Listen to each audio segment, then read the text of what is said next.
So how much is communicated to you through a person's emblems?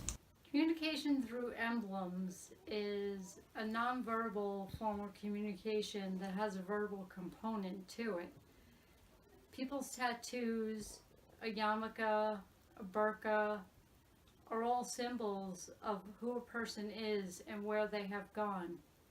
I think quite a bit is communicated through emblems. To start with, you can see who they are, if they're religious, if they have a yarmulke or they have tattoos. You can see the basic makeup of a person. But really, I think that tattoos are just a symbol of their inner self that maybe they don't want everyone to know, but that's their way of showing it. So as a psychologist, I believe that a person's emblems tell a story. You can see who they are, who they want to present themselves as. I'm a hockey player, I have my hockey sweatshirt on. It may not be all I am, but that's outwardly how I'm presenting myself. Yeah. So I definitely think they're very important, and I think that you shouldn't communicate with them any different, because they're just people that have a different story than you. It can show whether a person's edgy or doesn't follow social norms. That's what I feel showing your symbols are. Do you think that a person's body language has the ability to affect them in the way that they communicate? How so? I think the first thing I look for in a person when communicating is their body language.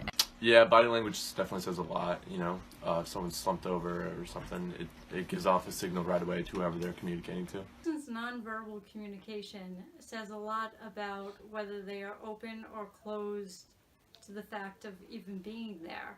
And whether or not they're looking at me or they're looking away, or what they're doing with their arms, and if they're actually paying attention to the conversation. Personally, I'm not a fan of looking away or not fully being engaged in it. If you're distracted. I tend to look away from people when I talk, and I think it's really bad because I feel they don't think I'm interested.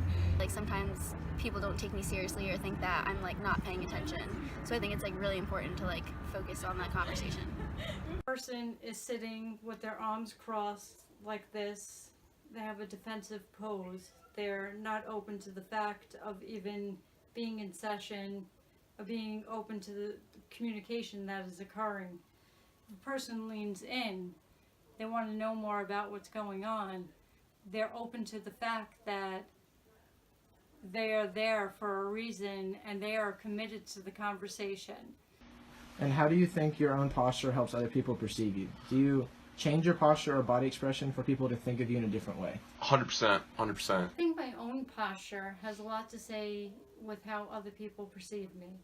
If you look at the first video that we did, I was standing or sitting all defensively because I don't like being videotaped. So body posture is pretty important, and I think that I do change the way I stand when I'm in a formal setting. If it's my hockey coach or a doll or a authoritative figure, I'm gonna be sitting there all respectful and I'm just really foreign, be really engaged, really being engaged with the professor, standing upright and being attentive rather than being slouched over, got your man spread going and something like that. But while I'm in session, I'm very open. I lean in so that my client feels that they are being heard. But when I'm just talking to anyone, I tend to just be in a relaxed pose and not really change who I am, because I'm not gonna pretend to be something I'm not. If I'm talking to a friend, I won't change who I am. I'll be laid back. I'm gonna be having a normal conversation. I won't be too upright. I'll be relaxed.